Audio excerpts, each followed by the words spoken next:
Welcome back, Math 136 students. Today we're going to talk about the distance formula and the midpoint formulas, which are from Chapter 2, Section 1. We're going to start with the distance formula, and what I'd like to do is first show you or give you the distance formula and give you a quick brief description on how to relate it back to something we already know. So the distance formula, which is D between 2 points, we'll say P1 and P2 is equal to the square root of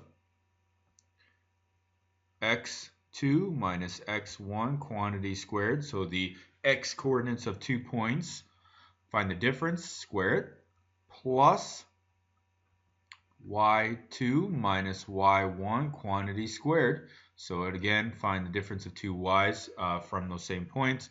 And square it. And the key here is that you have to be consistent. So if you do this particular x value first, you have to do the corresponding y value first in these parentheses, in these differences. Okay, so just to give you a quick idea, if I were to give you 2 points, let's just say 1 point right here and 1 point down here, let's say this is P1 and this is P2, what you're trying to find is this distance.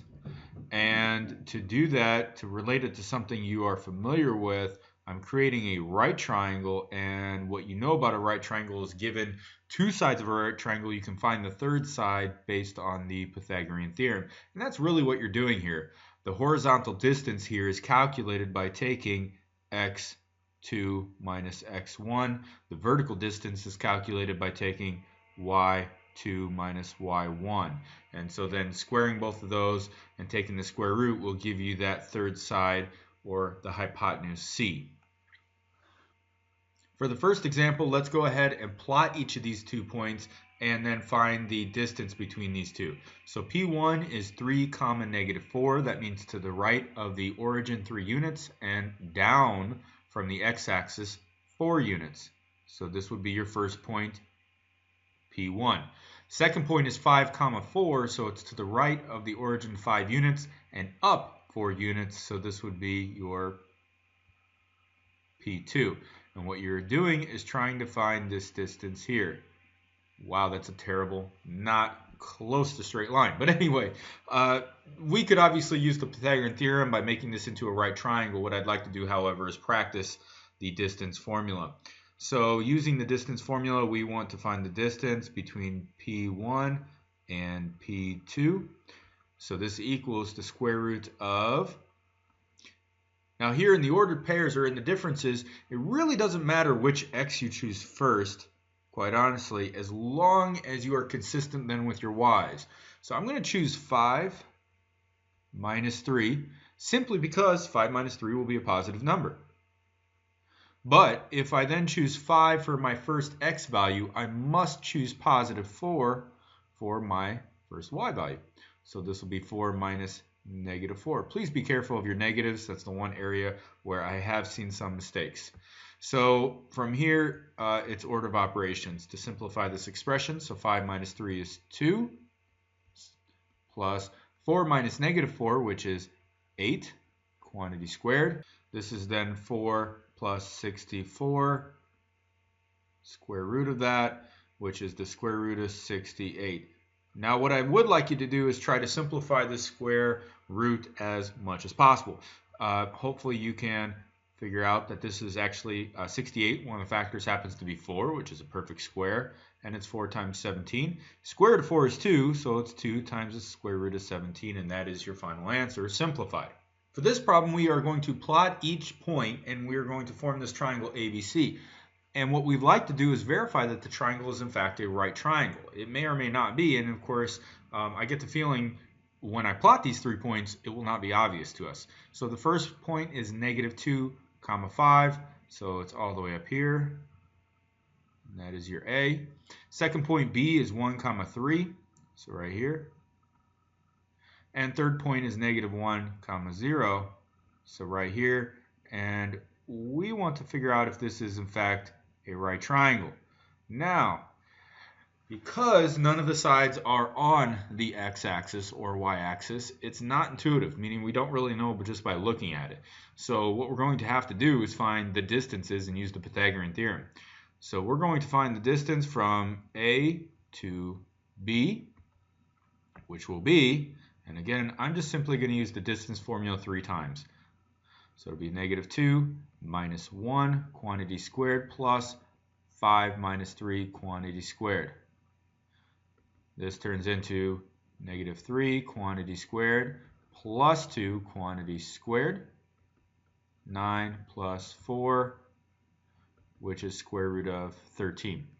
Okay, now we also want to find the distance from B to C.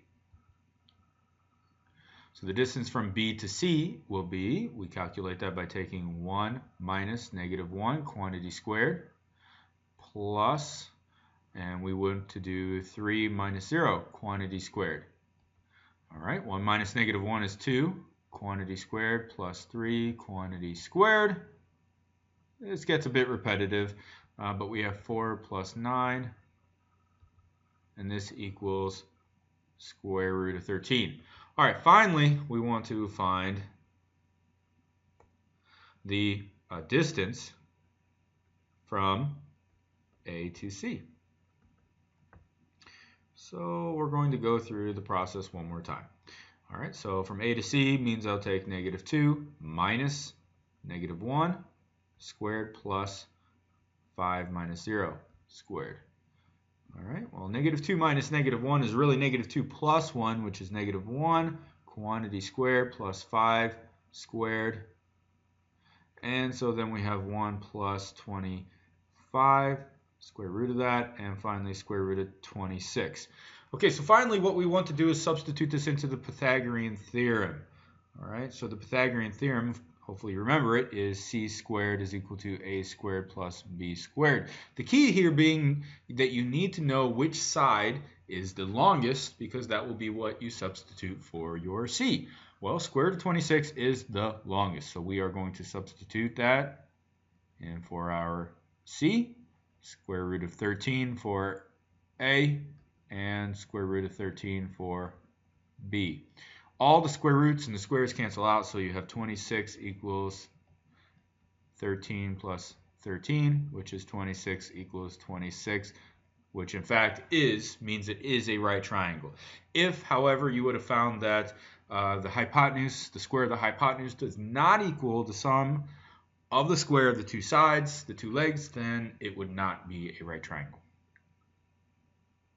So given a line segment from 2 points, say P1, which would be x1 comma y1, to P2, which is x2 comma y2, will be a point, so M representing the midpoint, will be a point x comma y, which is calculated by taking essentially the average of the x coordinates and the y coordinates.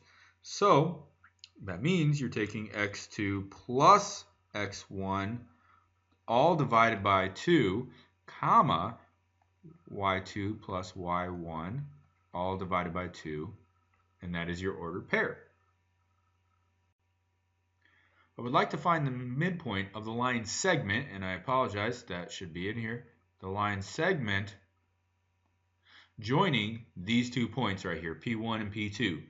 To find this, we will have M is equal to, again, it's an ordered pair, x comma y, which is calculated by taking the sum of the x coordinates, so 4 plus 6, and finding the average, so dividing by 2.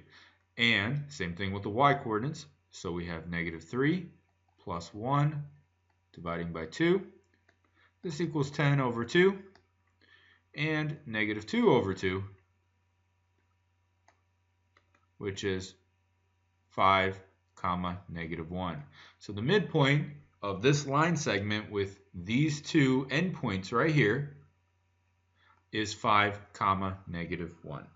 All right, please take notes on this. Come prepared for class. Keep out the good work, Jones.